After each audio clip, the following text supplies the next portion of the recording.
Hello class 10th students, here I am with the new video. इस video में मैं आपको कुछ इंपॉर्टेंट बताने वाली हूँ, तो वीडियो को लास्ट तक ज़रूर देखना। देखो, क्लास 10 सिर्फ बोर्ड एग्जाम का ईयर नहीं होता, ये वो ईयर है, गोल्डन ईयर है, जो आपकी पर्सनालिटी, आपका कॉन्फिडेंस और फ्यूचर की डायरेक्शन को डिसाइड करता है। अगर आप सिर्फ मार्क्स के पीछे भाग रहे हो तो आज का ये वीडियो आपके लिए बहुत ज़्यादा इम्पॉर्टेंट होने वाला है, क्योंकि मैं आपको वो स्किल्स बताऊंगी जो अगर आपने क्लास 10th में डेवलप कर ली तो आपको फ्यूचर में कभी रिग्रेट नहीं होगा। अक्सर बच्चे अच्छे मार्क्स लाने के लिए सिर्फ रट्टा लगाते रहते हैं, कॉन्सेप्ट्स को नहीं समझते। इससे क्या होता है ना कि एग्जाम्स के बाद सब कुछ भूल जाते हैं। फिर 12th क्लास के बाद या फिर जब आप कॉलेज में मूव करते हो तब आपको रियलाइज़ होता है कि मार्क्स तो उस टाइम अच्छे आ गए थे, लेकिन कॉन्फिडेंस एकदम ज़ीरो होता है, कम्युनिकेशन एकदम वीक, डिसीजन मेकिंग एकदम वीक होती है। फिर आपको समझ आता है कि आपने स्कूल टाइम में सिर्फ सिलेबस का ही रट्टा लगाया है, स्किल्स तो आपने सीखी ही नहीं। इसीलिए मैं आपके सामने कुछ skills one by one share करने वाली हूँ और उनसे रिलेटेड जो भी चीज़ें हैं वो मैं आपको बताऊंगी। First is communication skills. Communication का मतलब सिर्फ बोलना ही नहीं होता, बल्कि क्लियर और कॉन्फिडेंटली अपनी बात को रखना होता है। क्लास में आंसर देते वक्त हेजिटेशन मत रखिए, आई कांटेक्ट को मेंटेन करिए, सिंपल और क्लियर लैंग्वेज को यूज़ करिए। देखो, गुड कम्युनिकेशन आपकी हर लाइफ में हर जगह हेल्प करेगी। आपके स्कूल में आप जब इंटरव्यूज देने जाओगे तब आपकी हेल्प करेगी, आगे लाइफ में हर जगह आपकी गुड कम्युनिकेशन हेल्प करने वाली है। तो इसीलिए आप इसको अभी से इम्प्रूव करिए, ठीक है। उसके बाद मैं आपको बताऊंगी कि कम्युनिकेशन भी 3 टाइप की होती है: verbal communication, non verbal communication, written communication. Verbal communication में आता है कि आप क्लियरली बोलें, आप सिंपल लैंग्वेज को यूज़ करें, कॉन्फिडेंस के साथ अपनी बात को रखें।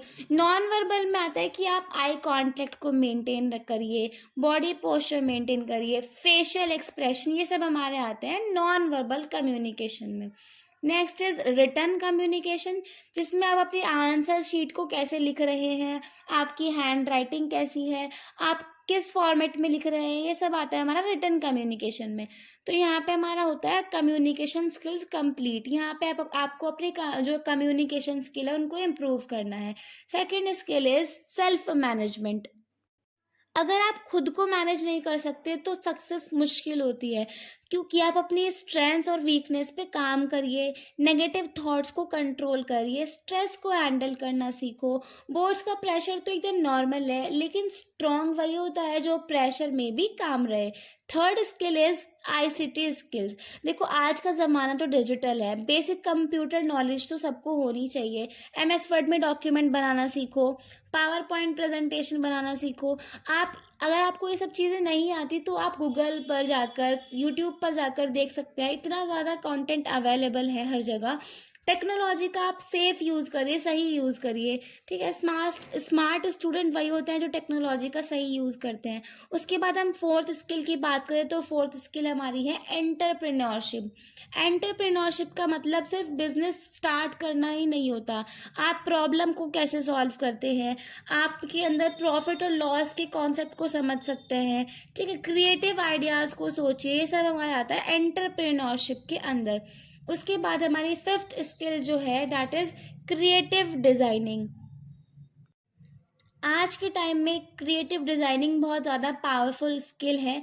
आप कैनवा जैसे टूल्स को यूज़ करके करना सीखिए, पोस्टर्स, थंबनेल्स, प्रेजेंटेशन डिज़ाइन करिए। ये स्किल आपका फ्यूचर में भी हेल्प करेगा और आपका करियर भी इस वाली लाइन में बन सकता है, तो इसको आप बहुत अच्छे से समझ सकते हैं, क्रिएटिव डिज़ाइनिंग।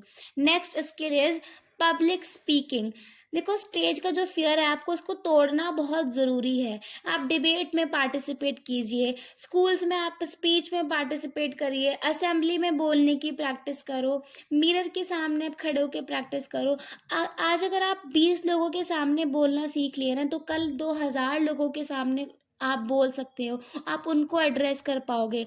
तो आपको पब्लिक स्पीकर बनना है। आप अपनी जो आवाज़ है उसको आप मिरर के सामने खड़े होकर आप उसको रिकॉर्ड करके देख सकते हैं कि आप कैसा बोल पा रहे हैं, आपकी आवाज़ कैसी दिख रही है। ये सब आप अपनी इम्प्रूव कर सकते हैं, ठीक है। उसके बाद हम बात करते हैं नेक्स्ट स्किल की, विच इज़ फोटोग्राफी। देखो फोटोग्राफी सिर्फ फोटो ही लेना नहीं होता, ये क्रिएटिविटी और ऑब्जर्वेशन को डेवलप करता है। आप नेचर की फोटोज लीजिए, एंगल्स लाइटिंग सेट करके, देखिए ये जो फोटोग्राफी है ना, इसमें आपका फ्यूचर भी बन सकता है, ठीक है। Next skill is video editing. आज हर फील्ड में वीडियो कंटेंट का डिमांड है। बेसिक एडिटिंग ऐप यूज़ करना सीखो, सिंपल कट्स, ट्रांजिशन या फिर टेक्स्ट को ऐड करना सीखो। ये स्किल आपको सोशल मीडिया और फ्रीलांसिंग दोनों में हेल्प करने वाली है। नेक्स्ट स्किल इज आपको टाइम मैनेजमेंट आना चाहिए। टाइम देखो सबके पास इक्वल होता है, डिफरेंस सिर्फ कहाँ आता है, डिफरेंस आता है उसको यूज़ करने का, ठीक है। मैं आपको डेली टाइम टेबल बनाने का तो नहीं कहूँगी, क्योंकि वो एक रिजिड हो जाता है, जिसमें अगर आप फॉलो नहीं कर पा रहे होते हैं तो फिर आपको एक नेगेटिव थॉट्स आने लगते हैं कि आप एक कंप्लीट नहीं कर पा रहे हैं।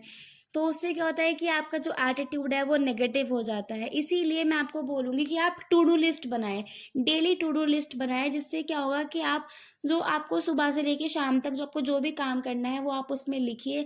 उससे क्या होगा कि आप अपनी डेली जो टास्क हैं वो कंप्लीट कर पाएंगे। यस, आपको स्टार्टिंग में प्रॉब्लम होगी, बट धीरे धीरे you will get used to it. Next skill is green skills. देखो रिस्पॉन्सिबल सिटीजन बनना भी एक इम्पॉर्टेंट स्किल है। आप प्लास्टिक का यूज़ कम कीजिए, एनर्जी को सेव करिए, प्लांटेशन ड्राइव्स में पार्टिसिपेट कीजिए। जैसे कि मैंने आपको पहले ही बोला कि रिस्पॉन्सिबल सिटीजन बनना भी एक इम्पॉर्टेंट स्किल होती है। उसके बाद नेक्स्ट स्किल आती है पार्टिसिपेट इन एवरी कॉम्पिटिशन। जब आप हर कॉम्पिटिशन में पार्टिसिपेट करते हैं, अपने स्कूल में, कॉलेज में, जितने भी आपके जो भी कॉम्पिटिशन्स होते हैं उन सब में पार्टिसिपेट कीजिए। आपको एक्सपीरियंस होगा, धीरे धीरे आप देखेंगे कि आपके अंदर इम्प्रूवमेंट आती जाएगी। उसके बाद हम नेक्स्ट बात करते हैं critical thinking and problem solving की। रट्टा मारना बंद कर दीजिए, कंसेप्ट को समझना स्टार्ट करो, क्वेश्चन को एनालाइज करो कि क्या पूछा गया है इस क्वेश्चन में, कैसे उसको सॉल्व करना है। ये स्किल आपको कॉम्पिटिटिव एग्जाम में भी हेल्प करेगी। देखो आपका जो क्लास 10th का 11th 12th ये जो आपका ईयर है ना, ये बहुत ज़्यादा गोल्डन ईयर आप कह लीजिए होते हैं।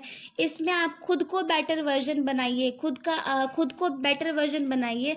अगर आप इन 10 स्किल पर काम करते हो तो बोर्ड्स के बाद सिर्फ आपके मार्क्स ही नहीं, एक स्ट्रॉन्ग पर्सनालिटी के साथ निकलोगे। अगर आपको वीडियो पसंद आए तो लाइक करो, शेयर करो अपने फ्रेंड्स के साथ, और कमेंट में लिखो कि आप सबसे पहले कौन सी स्किल पर काम स्टार्ट करने वाले हो। Thank you. Subscribe the channel.